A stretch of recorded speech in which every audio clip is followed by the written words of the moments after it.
রাত ১২টার পরেও রিয়ার ফোনটায় আলো জ্বলে উঠল। স্ক্রিনে ভেসে উঠল নামটা আরিফ। ২ মাস ধরে ওরা কথা বলে না। ঝগড়া হয়েছিল ছোট্ট একটা বিষয় নিয়ে, কিন্তু অভিমানটা বড় হয়ে গিয়েছিল। রিয়া ভাবছিল আরিফ আর কখনো মেসেজ করবে না। মেসেজে লেখা, তুই ঘুমাসনি তো, একটু কথা ছিল। রিয়ার বুকটা কেমন ধক করে উঠল। অনেকক্ষণ স্ক্রিনের দিকে তাকিয়ে থাকল। উত্তর দেবে কি দেবে না ভাবতে ভাবতেই আরেকটা মেসেজ এলো, আমি কাল ঢাকায় চলে যাচ্ছি, অনেক দূরে, ভাবলাম না বলে গেলে কষ্ট পাবি।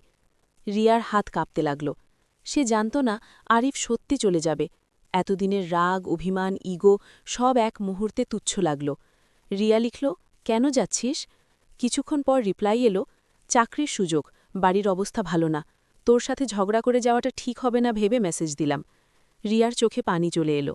সে বুঝল ওরা দুজনেই ভুল করেছিল। কেউ কাউকে হারাতে চায়নি, শুধু কথা বলার সাহসটা ছিল না। রিয়া লিখল, তুই গেলে আমি রাগ করে থাকব কার ওপর? ওপাশ থেকে রিপ্লাই এলো, তাহলে রাগ করিস না, দোয়া করিস যেন ফিরে এসে তোকে একই জায়গায় পাই। রিয়া ফোনটা বুকি চেপে ধরল। জানালার বাইরে রাতের আকাশ, অনেক তারা। সে মনে মনে বলল, ফিরে আয়, আমি এখানেই থাকব। কিছু ভালোবাসা ঝগড়ায় ভাঙে না, শুধু সময়ের অপেক্ষায় থাকে।